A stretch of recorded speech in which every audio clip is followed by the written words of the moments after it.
what should we do if you have a limit including radicals or square roots? For these type of questions, you cannot factor them. So there is another approach for these type of questions. If the root is the square root, the easiest way is using the difference of squares identity. I'm going to write it here. The difference of squares, if you remember, a squared minus b squared is a minus b times a plus b.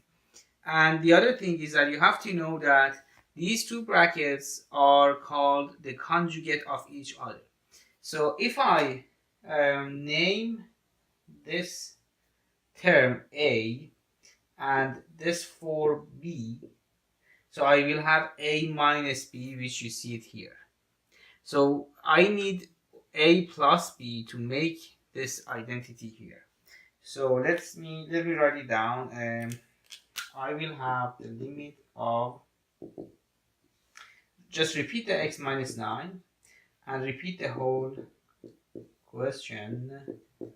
So now you have a minus b here, you need a plus b. So I'm going to multiply and divide the a plus b by this fraction.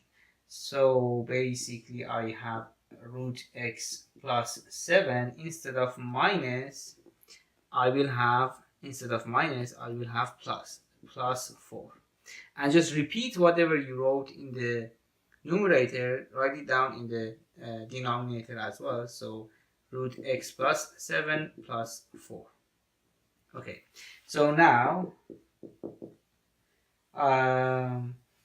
in the numerators, I'm going to just multiplying numerator times numerator, denominator times denominator, like that. Okay, so in the numerator nothing happens, so just write them beside each other, but be careful, you have to put them in brackets. So the first one is x minus 9, the second one is root x plus 7 plus 4.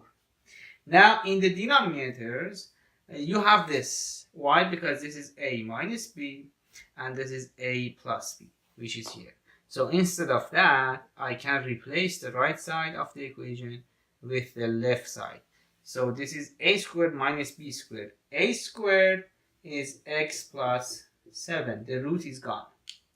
And then minus b squared is 4 squared is 16, right? And x approaches 9. So now you tell me, what is 7 minus 16?